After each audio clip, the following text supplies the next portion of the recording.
After writing 2 transformational books myself and supporting many other beings to do the same, I've become enthralled by the deep and mysterious magic that's activated when we choose to say yes to ourselves and commit to the book writing journey. Of course, we want to inspire change and new perspectives in our readers, but the transformation that happens as an author, both throughout the writing process and by actually releasing your book into the world, is surprisingly potent. I know I've been blindsided in the most disruptive and delicious ways by some of the changes my books have brought into my life.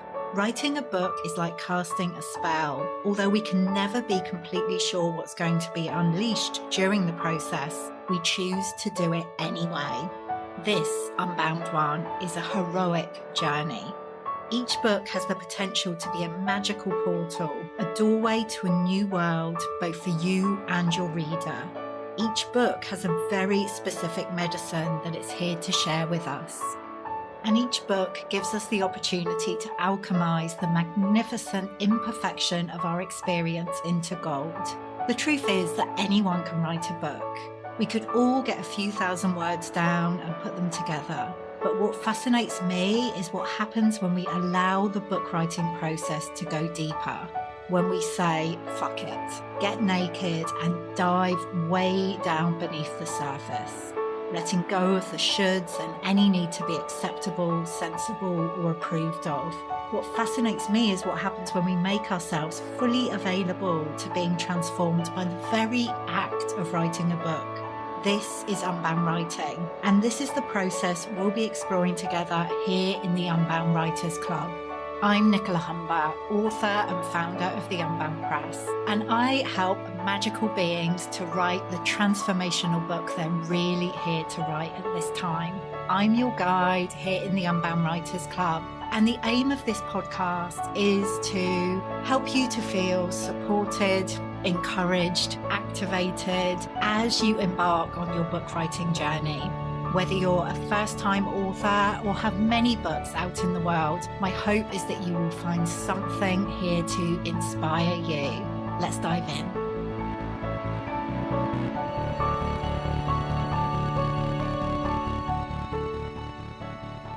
Hello and welcome to the Unbound Writers Club. Today I have not one author, but 2 magical Unbound authors with me in the club. I am joined by both Rimi Chakraborty and Samantha Anderson, who are authors of the recently released Beyond Resilience to ROOTsilience, a revolutionary women's leadership framework for balance, well-being, and success. This is such a powerful book. And when I first connected with Rimi and Samantha, I was so personally inspired by the vision they held for this work that they are birthing into the world around the idea of ROOTsilience rather than resilience. And it's something we talk about in this conversation.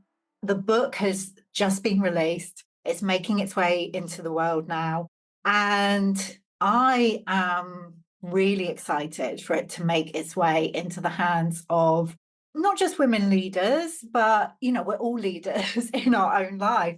So, to all women, all those who are meant to connect with the work that Rimi and Samantha are bringing through. And I also was excited about having this conversation with them because it's the first time we've worked with 2 authors at the Unbound Press on one book.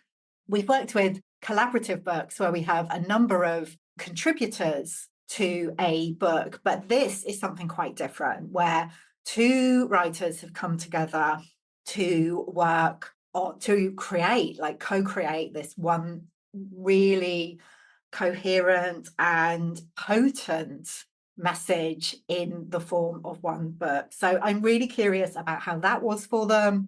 I'm really excited to dive into the idea of ROOTsilience and to share that with you and to introduce you to Rimi and Samantha. They are really incredible women. So I am going to zip it and let's dive in.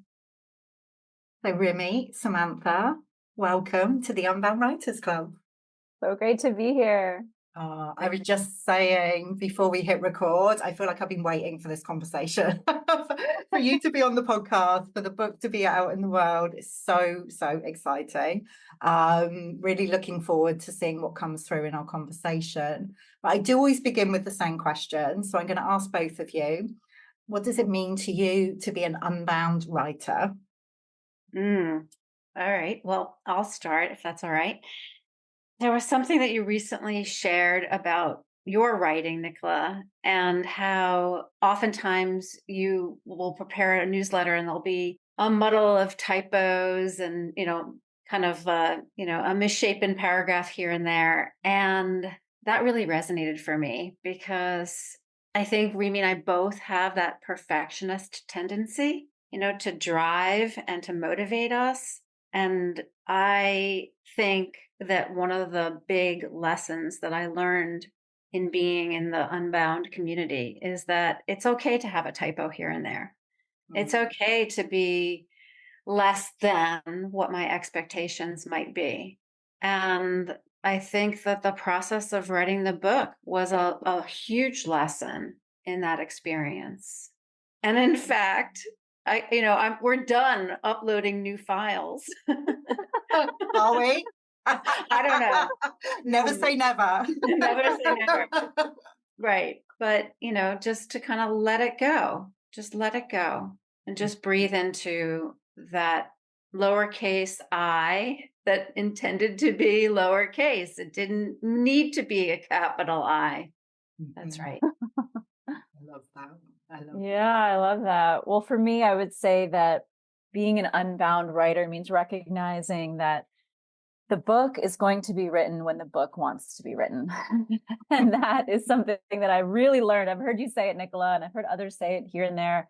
But for us, we started this work as an online course. And Samantha and I came together. We originally had a retreat planned, and that didn't happen because of the pandemic. And so we decided to start teaching our material on a course, which was very well received and was so transformative. That was when we had the idea to write the book. And initially, I remember Samantha saying, Rimi, let's just transcribe our courses that we had recorded. Let's just have them transcribed.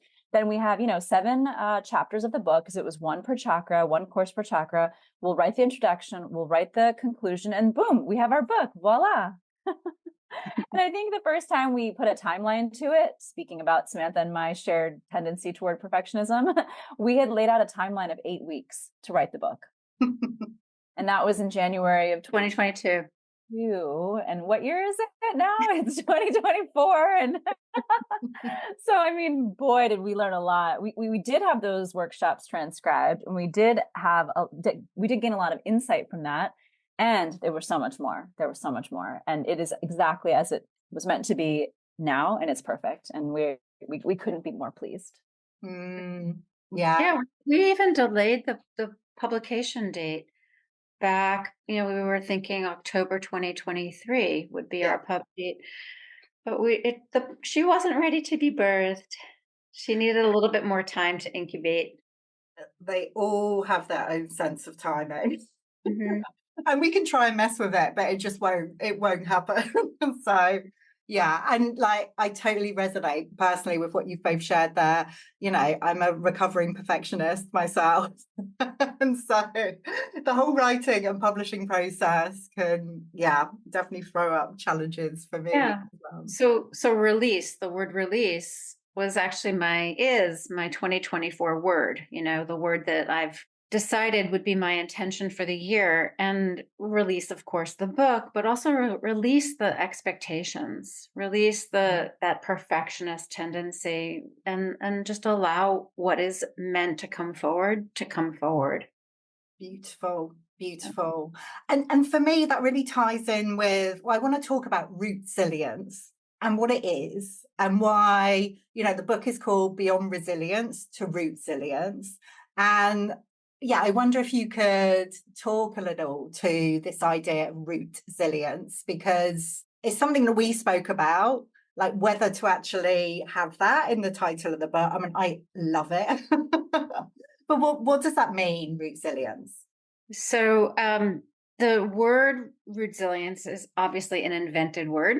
Mhm. It doesn't exist other than the creation that Rimi and I have developed, and it comes from this notion that resilience, which is defined as the ability for one to spring back to the same spot, right? To return back, to spring back, to jump back. That's actually the Latin root of the word resilience. Wow.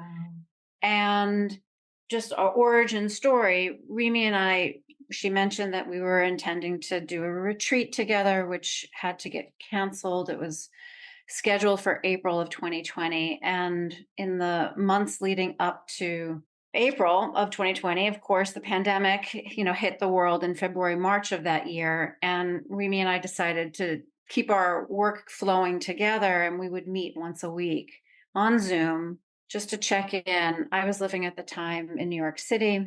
Rimi was living where she currently resides in the Azores, and we were just checking in, seeing where things were with our lives. And it was a very difficult time. We're each in healing fields, and we were holding a lot for a lot of other people. And that weekly call was precious and very special to the two of us. And we could hold each other during those conversations. And one day we decided to record the conversations because we knew we were germinating something big. We just didn't know exactly what. And the word resilience was being thrown around nonstop during that early time of the pandemic. We have to be resilient. Your immune system must be resilient, resilient, resilient. And I said to Rimi, and we have the call documented, the timestamp on this Zoom recording. I am tired of being told to be resilient. That is just not enough for the times that we're living. We need to dig deep, grow some roots, and we need to be root resilient. And we just sort of sat there, the two of us, like, what just came out of your mouth?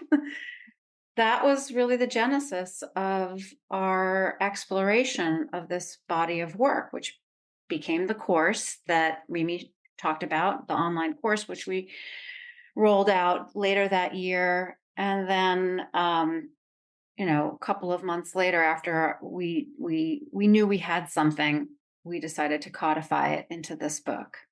Yeah, and I would just add to that now, to us, ROOTsilience is about, we are all told how we need to eat, or what diet is going to help us, or what self-help tool might get us out of whatever rut we find ourselves in. And there's this way, there's that way, there's the other way, there's the highway. And, what we've discovered is that in creating ROOTsilience together, that there's no one size fits all approach. And so the reason it is ROOTsilience is because our framework is based on the chakra system, and we work from the top down. Because we're so disconnected from our roots to begin with, we actually pave a path down and into ourselves. And the framework, which maps positive psychology to the chakra system, helps our reader understand her unique signs of when she's going off center, how to recognize it, whether it's a behavioral sign, whether it's a physical symptom, a chronic issue even, or some kind of emotion that she tends to find herself falling into. And it is not a one size fits all. Rather, it is a lens through which you can start to bring this self-inquiry and this connection to yourself. And being rootsilient is being able to be aware of constantly bringing yourself back to, okay, how am I? Where am I? Because life is a journey of going off center, and that is just what we've signed up for. And so ROOTsilience brings us back.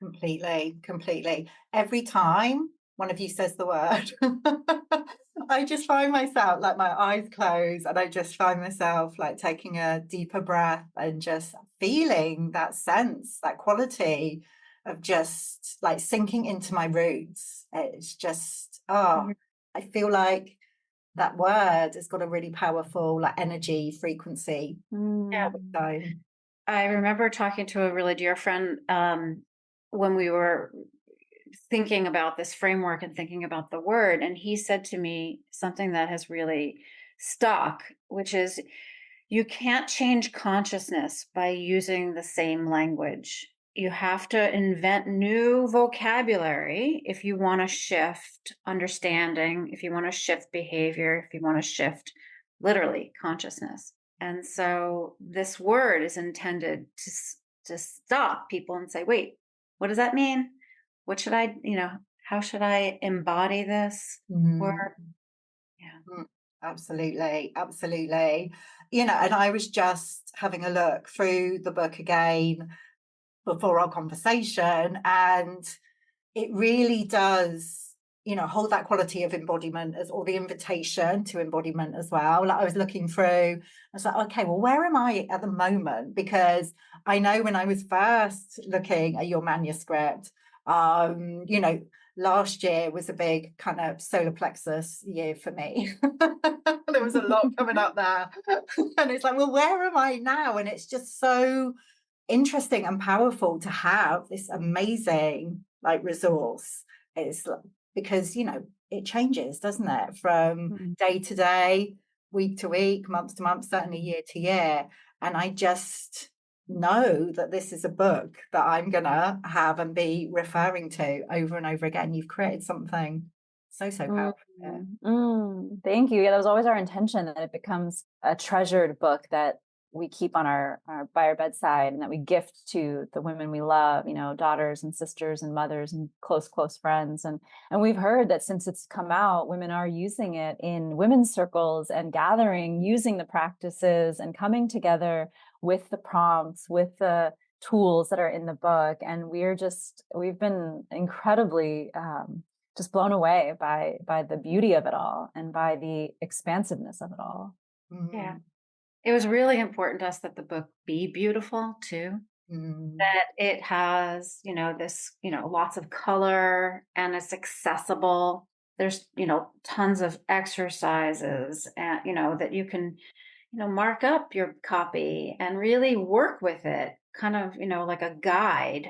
There's recipes. There's so many components to the book, but it's really meant to be organic and living. Yeah, that's the word that I really feel that it is this living thing that when I'm going to use the word reader, but you get to do so much more than read the book. You get to be in relationship with it. Yeah. Which I really, really love. And, the book, the tagline is that it's a revolutionary women's leadership framework. So, but I guess it's for every woman, isn't it? But why is it so important for women leaders, do you feel, this idea of ROOTsilience? Well, women today are still lagging when you compare statistics on women versus men and how many women are in leadership positions. So today, women hold about 20% of leadership positions in 5 of the world's top economies. And in the United States, specifically in the S&P 500, while women make up 50% of the workforce, women only make up 8% of that top leadership position. And that's the most that women have ever made up. Not to mention the fact that women still earn 81 cents to the dollar, in a similar comparison, about 20% less in other economies, such as the UK and other parts of Europe.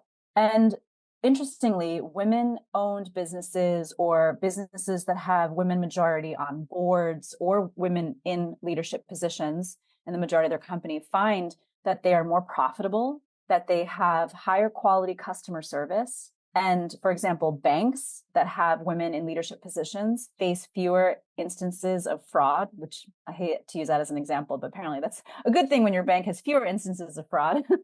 But women-owned businesses and women-led businesses, simply because of the way that women's brains work. And a lot of the evidence of women's brains versus men's brains is presented in the book to show that women have more empathy and more neurons firing in our brain at any given time, which also makes women more susceptible to diseases like Alzheimer's, to anxiety, and even to the effects of alcohol abuse, which is also growing for women faster than it was for men. And so all of these things together say what many of us have always felt, which is that the path to leadership doesn't need to feel like you're pushing a boulder up a mountain. It doesn't need to feel like you're working so hard to keep it all together. And this is why the ROOTsilience framework combines metrics not only of traditional success, but also of health and well-being and joy and happiness. And this path to leadership incorporates those new metrics that are important to each person who does have a relationship with this book and with this work. And that's a lot of what the exercise is. Right in the beginning of the book, we start in the crown chakra, and we look at purpose and values. What's important to you? And using that as the leadership component, then there's practices from the mind-body integration, movement, meditations, moving beyond ego, for example, and foods that are detoxing that help to then ground those practices so that you're combining this conscious leadership piece with the healing foods and with the mind-body integration, slowly working your way down through each of the chakras into, okay, how am I rooted? How am I connected? How am I whole? How do I know when I'm whole? And we wrote the book for women, and we also recognize that there are many men who will benefit from our framework. This is not an either or mutually exclusive opportunity. You know, Rimi and I both are committed to working with men, but we wanted to start here with women. Yeah, 100%, 100% get that. It's so interesting. It's something I really love about the book and your framework, that it is based on the chakra system. And I wonder if that was always, like, you always knew that that was the form that it would take, or is that something that came through the process of creating your course first and then the book? That's an interesting question. I think, well, Rimi can speak to her experience and knowledge of the chakras, but I've always been intrigued by the chakra system, and I've done a lot of my own personal studies of it. And when Rimi and I came together, it was a very clear that the chakra system would be the orienting framework for our work together. It all just clicked together. I, through my training as a functional medicine health coach, I studied the VIA character strengths, which is the positive psychology tool that we use in our framework in this book. And we did something what we think is revolutionary by mapping the character strengths to the chakra system.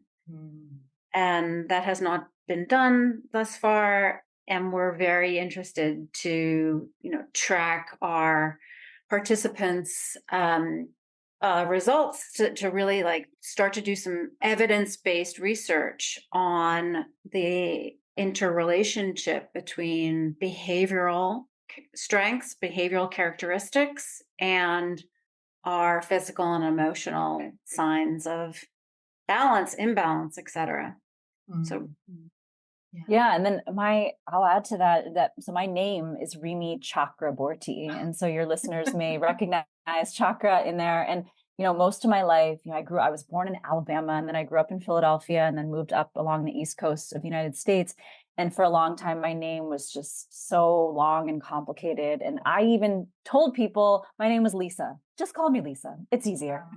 Because I was so ashamed of I would say ashamed, but I just wanted to fit in, as a kid. And I wanted to not be so different than everybody else. And obviously my name, or maybe not so obviously, but it's a very common name in India. So my family's from North India. And as I moved to the Azores, which I did back in 2015, I started to embrace more of my roots. I started to understand more about my ancestry. I also happened to dive into books from authors like Anodea Judith and from Carolyn Miss and others who connect physical with emotional through the chakras. And they speak and write extensively about the chakras. And that's when I started to realize, oh my gosh, my entire lineage comes from a tradition of wisdom keepers. The people from my family were the spiritual caste, so to speak. And here I am now embracing work with the chakras. And my name is Rimi Chakraborty. And it all started to make sense. And I deepened my studies of the chakras. And when Samantha and I met and we were having those weekly calls, what we found was helping us was coming back to chakra practices. And I was sharing what was working for me in terms of movement, and Samantha was sharing the foods that were helping her, which is a big part of her work, and also herbs, different herbs that were helpful. different ways of thinking. And so that's when this framework started to build around the chakra system. And that's when we have these three components, as I mentioned, the conscious leadership, healing foods, and mind body integration piece. Amazing. I love how it all came together like that. It's so perfect.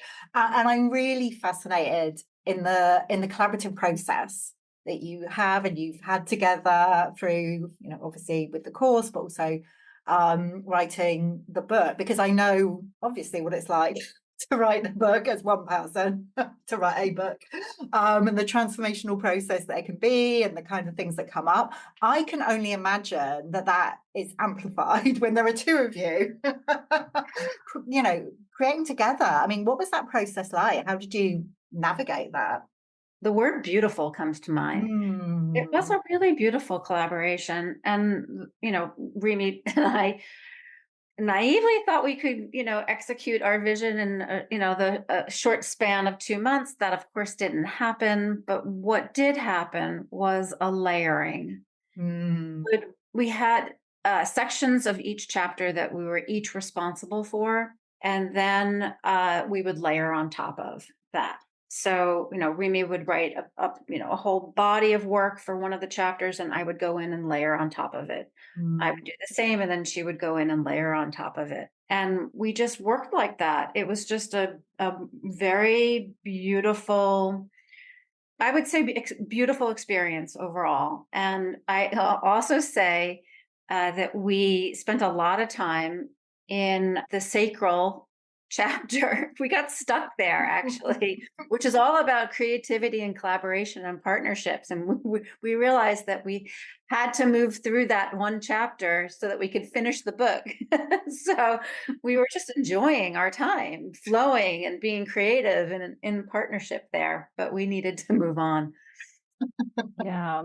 And actually, the other really cool thing about how we worked together was that we used the tools from our book. So, for example, we started with, well, Samantha, what are your top strengths, your greatest strengths, the areas that she naturally leads with? And Rimi, what are your top strengths? And when we had conversations that needed to be had that were challenging, or where there was discord or there was disagreement, which of course we had, and we've been working together actually for 4 years, since the course started. But we approached these conversations with, hey, look, I know this is important to you. I know this is a strength.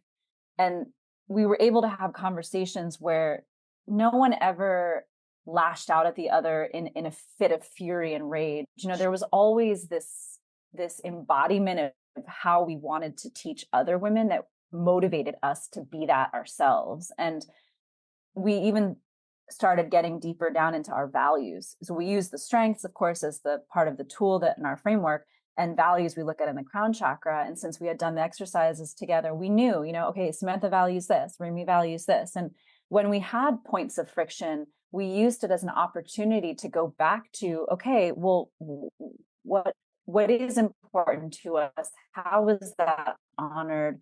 How is this maybe a strength that wasn't utilized or was overutilized or underutilized? And so the opportunities were, or the challenges presented opportunities to really dive into our framework. And the other interesting thing that I'll say is, as we wrote each chapter, it was almost as if each of us faced, and sometimes both of us faced, the lesson or that key theme of that chakra. Almost as if, when you're writing this and you're an expert on the topic, of course you need to know your material inside and out. And so each chapter we were reminded of the key lessons. And in particular, one was the solar plexus. I'll mention when we had been so far behind, quote unquote, again, this was an internal deadline that we had set for ourselves on our writing of the book. And I decided to take a month off, and I was going to go write the first draft of those last remaining pieces. And so to get us, get the manuscript done.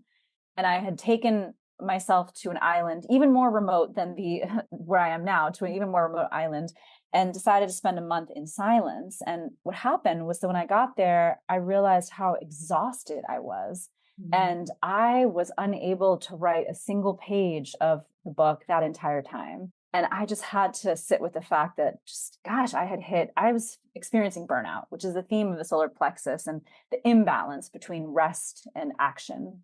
And interestingly, because I'd given myself time to rest, and that writing sabbatical turned into much more of a a healing time for me. And there's a whole lot else around that. But what happened was I came back and suddenly was recharged. And then boom, those final chapters just came flowing.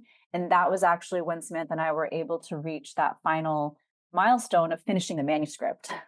Yeah, I love you sharing that, because I feel like so often we can judge ourselves. We have these, we've talked about expectations a lot during this conversation. We expect the book writing process certainly to unfold in a particular way. And if we're not actually writing, we could be very judgmental, like, well, I'm not doing anything. But those periods of rest and retreating and just allowing ourselves to be in the space are just as often, if not more powerful than the times when we're actually writing. So yeah, I love that. yeah. I love that. And you spoke, like, I was just rereading the gratitude section where you talk about like the different stages along the way where different things were manifesting for each of you, like related to each of the chakras. So interesting, and how you navigated that together. I mean, I can feel it in the book, in the words, like in everything the book is, that you have both like lived this framework as you have been writing the book. It just certainly holds, like I say, that really, really powerful quality. And I'd love to hear, as we come towards the end of the conversation, there's so much I could dive into. But what's your vision? What are your intentions for the book as it makes its way into the world, and like the body of work around the book as well? So I think what Rimi and I would love is that the book lands in the hands of as many women as possible, so getting the word out about it. And, we would love to see women's circles convened. We will be offering in this spring, starting this spring, we'll reopen our course so that people could participate online. We're sort of envisioning it as a guided, facilitated book club kind of experience where people can really dig into the book, because we know that there's incredible power in women coming together in community and learning and experiencing. So we want to offer that as an invitation. We will be doing workshops and retreats, and Rimi is actually traveling to the States next week, and we'll be doing a whole host of book launch celebration events, including a half-day retreat.